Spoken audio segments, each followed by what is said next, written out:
Hello, gardening friends. Today is Saturday, the 31st of December. Tonight is New Year's Eve, and it's also the 7th day of Christmas. I thought I would do a second video on a survey of the garden and looking at potential frost damage from those 4 cold nights we had last week. And this starts the tour in the front yard. Really, I noticed there's not a lot of damage here. The cold did get these ferns. I'll go ahead and cut them back. And it got the new growth on my tea olives. I had trimmed the tea olives, and the old growth did fine. The frost didn't hurt it, but it did sort of prune the top. All of the fresh new growth at the tops got frostbit. It's too early to tell on this high fragrance camellia, although the buds still look good, as to whether or not those buds are going to bloom. But the camellias in general, the bushes all look good. Whether or not they bloom or the buds were hurt remains to be seen. This one looks fine.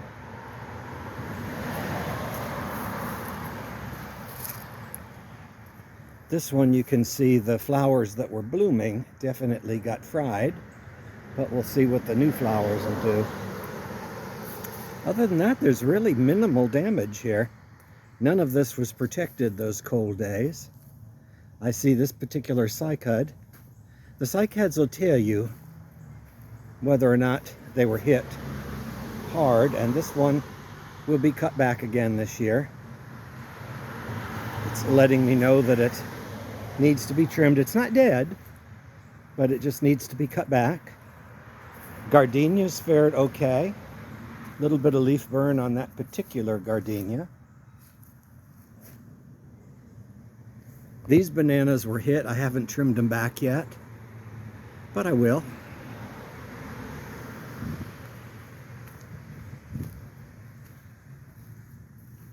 The lilies of the Nile both got hit. However, the fact that they're not flat on the ground means that there is still live growth underneath. And I mentioned in my last video that you really don't want to clean this up. I hate looking at this. It's right on either side of the steps to my front porch.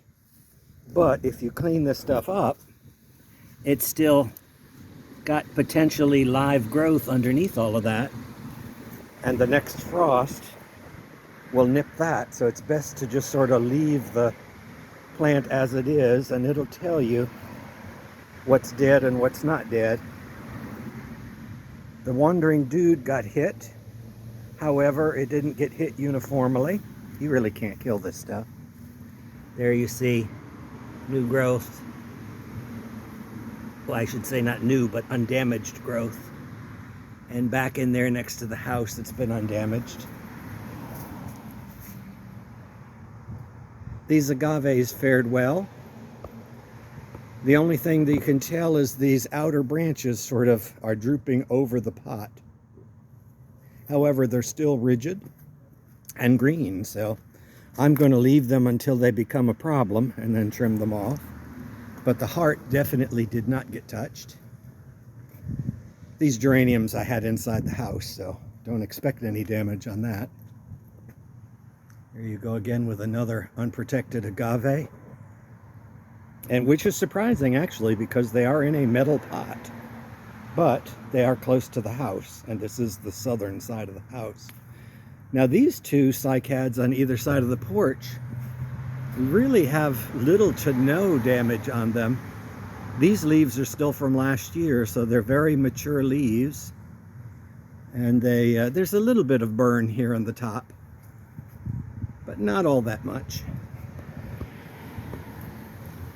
There I've got an old hyacinth coming up from a flower bed years ago. The gardenias got touched here and there. At one time in the front yard, instead of monkey grass, I had a border of these miniature gardenias that ran all around the front. But when I had the trees removed about 7 or 8 years ago, they had to drive a truck through to the backyard from the front. And so where the bird bath is, they basically flattened out all of the gardenias that were there. And I used to get them at the flea market here in town. There was a old husband and wife team that sold plants, and they weren't but $2 a plant, so they were relatively inexpensive. However, they're no longer in business.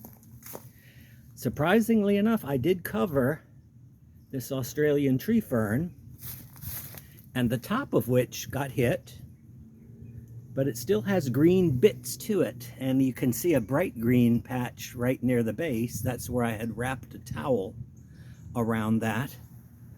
And I saw that on Gardener's World. Monty Don wrapped a fleece. The only growth that occurs on these trees is right at the tip of that stalk. So as long as you protect the tip of that stalk, it should come back and do fine. That's one of the reasons why they're a little hard to grow, those tree ferns, because you have to keep the top of the stalk moist, because that's where it's getting most of its moisture from. It has very small roots. They're more just anchoring the plant upright than actually providing any benefit. Oregano got hit a little, but it's still there. This whole area I covered over with a tarp. So you can see the rosemary wasn't touched. Lavender was left out unprotected, and it's doing fine. This cordyline was covered, but it looks a little the worse for wear. It was a purple color, and now it's kind of a sickly green color, but it's not mushy, so it may survive. We'll just have to wait and see. Let's look at the potager. I'm not expecting any damage to it, because just about everything there is frost hardy, with the exception of the Mexican petunias. Whether or not they'll come back will remain to be seen. It got my Easter lilies, but they came up out of season anyway.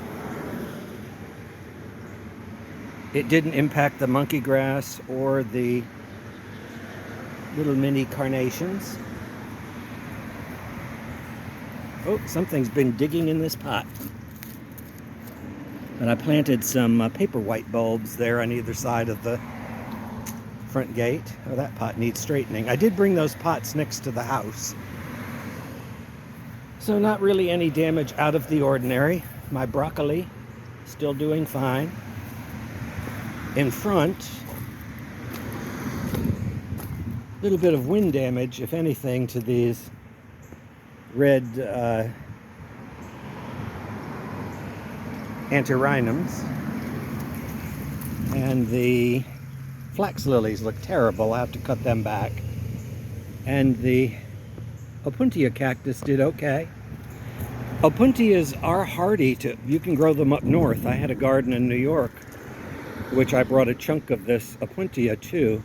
What they do when they get really, really cold, and you can kind of see it here, is they will droop down to the ground, and will actually, if you get enough cold weather, they'll actually lay themselves flat on the ground, and they'll continue living that way. So the frost doesn't really bother them, but it does impact the shape.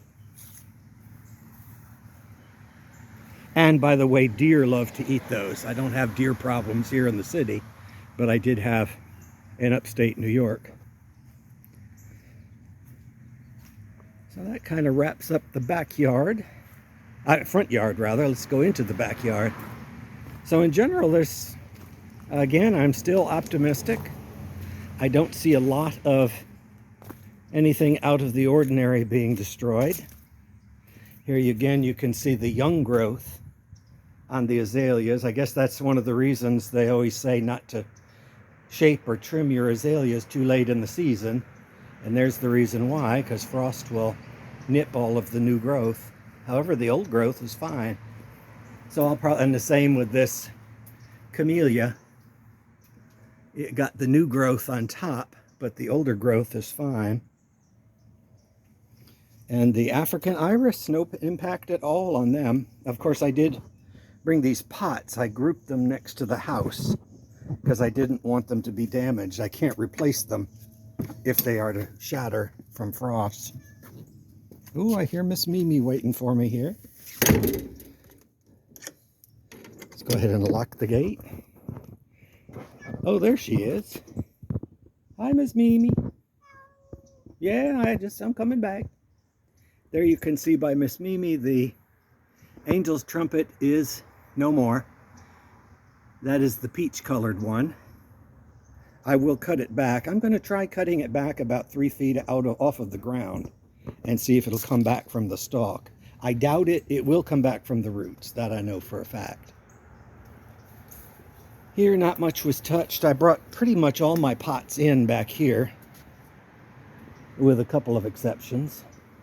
This camellia is not too bad. It's got a little bit of speckles on it, but in general, the plant itself is fine. And this camellia was so untouched that it's blooming. Those blooms are all new since the frost. And that's kind of out in the middle of nowhere. Back in here, where I had butterfly bush, I planted knockout azaleas. No, encore azaleas.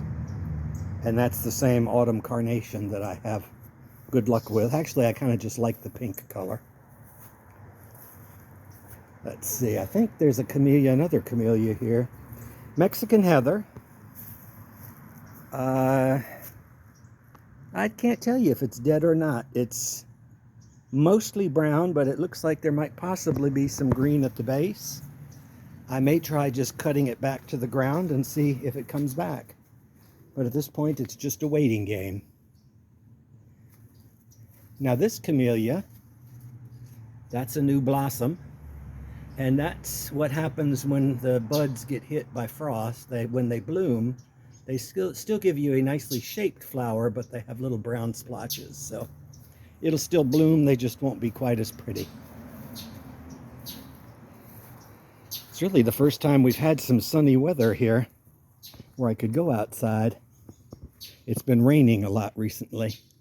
Again, all of these flowers here, it almost seems like this camellia was shocked into blooming by getting the frost, like it wants to propagate itself, and suddenly all these buds just opened up, because these are not damaged at all. Oh, the birds don't like Miss Mimi. Ligularia died back to the ground. Again, that's to be expected. I do need to trim that one back because I see my they're not paper whites, but my daffodils, they're a double white. They look like paper whites, but they're double. I forgot the name of them. I'll look them up. Very fragrant, but they're coming up. That's one of the few daffodils that will naturalize. I planted about 12 bulbs, 6 here and 6 on the other side, about 20 years ago. And they have spread, and I have put them in different spots of the yard. So they've done really well. I did go ahead and get the grass back here. Yesterday I weed whacked and straightened up the lawn, made it look good. And in readiness, there's supposed to be some more rain. I have 10 pounds of winter rye in my trunk. And so I'm going to sprinkle some winter rye out here. I was cautiously optimistic about the lady palm because the top is darker green than usual. However, the new pieces are bright green like they should be. So it looks like, knock on wood, that has survived. Oh, that's the other reason the birds are going crazy. There's a squirrel. I don't know if you can see him. He's fixing to go and raid the bird feeder. Oh, I saw Miss Mimi. Good job, Miss Mimi. And Miss Mimi saw him, or her. This cycad got burned here and there. I took cuttings from this white angel's trumpet, and they haven't set root yet because it's been less than a week. But they're in the garage. This one will be cut back. There's too much dead there, but I'm going to wait till the spring for that. got to fill these holes. There's something living in my yard. I have a lot of old tree root holes that every now and then animals get into. I do need to trim off the dead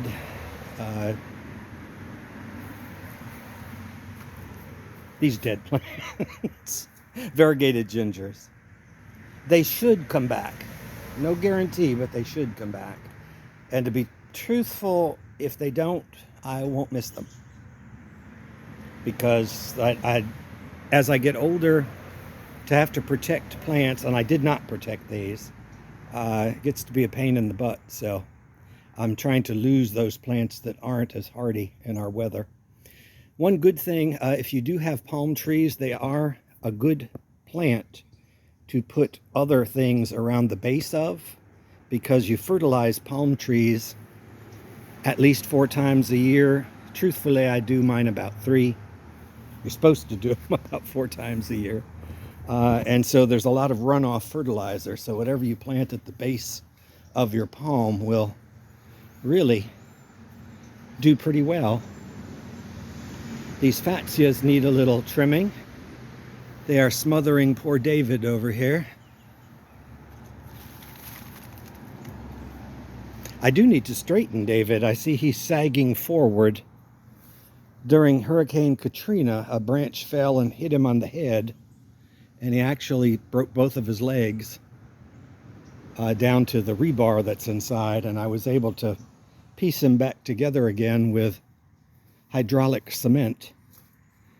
And it's a pain moving him because you have to be particularly careful that he doesn't break apart again.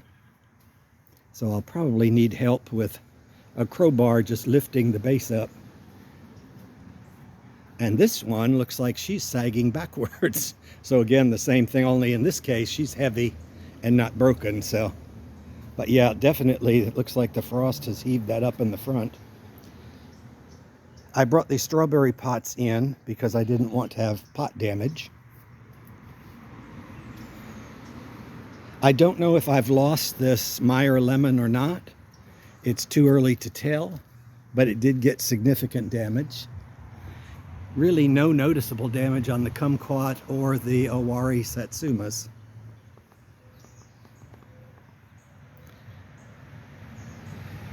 This agave doesn't show a lot of damage here. In fact, it shows no damage at the top, but the bottom leaves they're not mushy, but they just flopped over.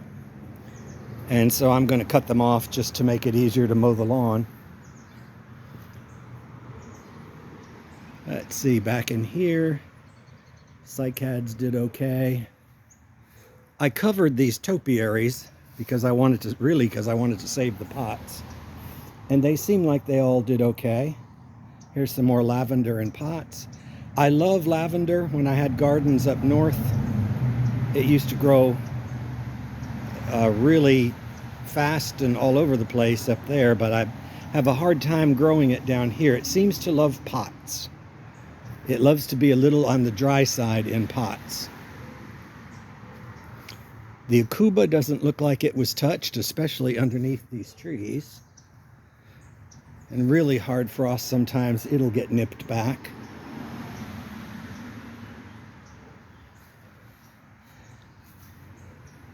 And I'm trying to think if there's anything else I haven't covered.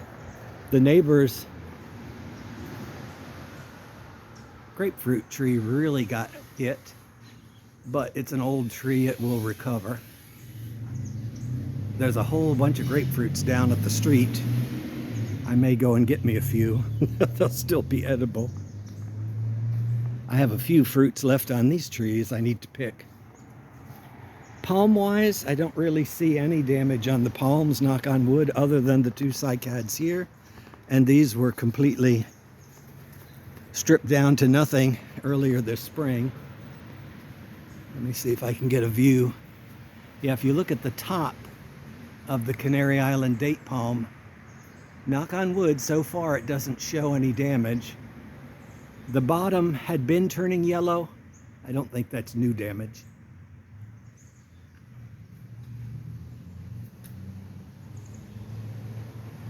cocoa palm or pindo palm, no damage.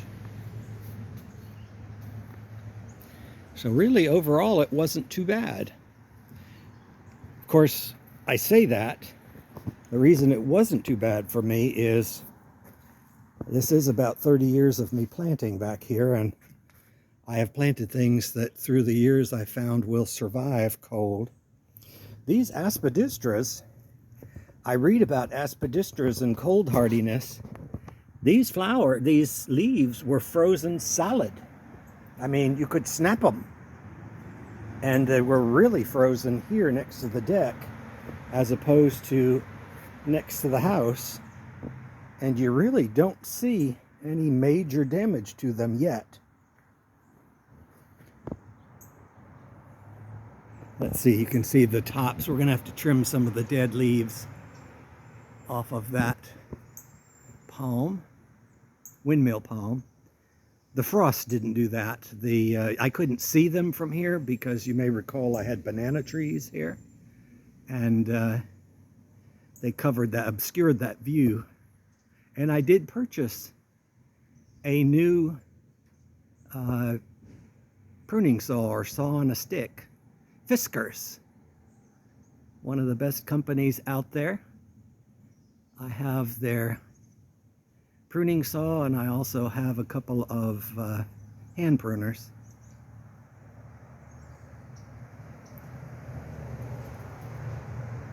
I hear other companies mentioned as making fantastic gardening tools, but Fiskars has been in business in Sweden for over 350 years. So why would you want to try anything else? I even have some of their pruners that accidentally I dropped in while bringing junk or litter to a compost pile, and they spent the winter in a compost pile, and I found them in the spring. Still have them.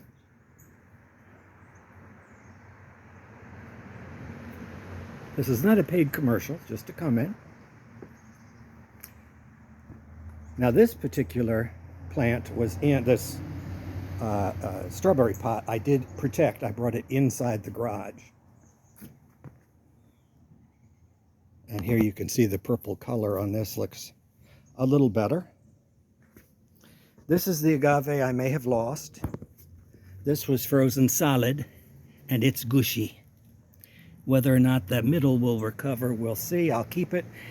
Usually agaves are pretty hard to kill, but I may have done it. I think the trick here was it was newly transplanted, one, and two, I left it right where it is, where you see it. And that means it was in shade all day, because remember, this deck faces north, and at this time of the year there is no sun that hits the deck. This is gone. I didn't protect it. I was expecting it to go. I've had it for about 5 years. That's my torch begonia. I have 2 cuttings from it in the house, and I'm just going to get a new one next year. And you can see here that even this Nandina got hit. It lost its leaves because of being on the north side of the house and in a pot. By the way, if you put these Nandinas, I have a friend that has a Nandina in a pot, and she put it on the ground, and the Nandina did fabulously well in the pot, so much so the roots went through and rooted into the ground and then started a clump of Nandinas around the pot. These are my species Amaryllis, and my miracle plant strawberry begonia. I had a beautiful one last year that I bought, and it bloomed this year, and I split it and brought one inside. This was the pot I brought inside. Unbeknownst to me, there was a worm that came in with it, and it ate the entire plant before I could find it and destroy it. And I wound up giving this up for dead, and I just stuck it in the back by the garage outside, and then ignored it for 4 months. And I happened to notice right before the frost It's all new growth, so it has survived. This pitcher plant I brought in, and you can see the caladiums are still in bloom. Of course, I did bring them in. That is, again, the one good thing. They will stay in bloom without seeing sun the whole winter long. And I guess that's about it for today. Miss Mimi wants to go in. Mimi, you want to go in? Yep, Miss Mimi says goodbye. So I wish everyone a happy new year. And I'll see you next year. Take care for now.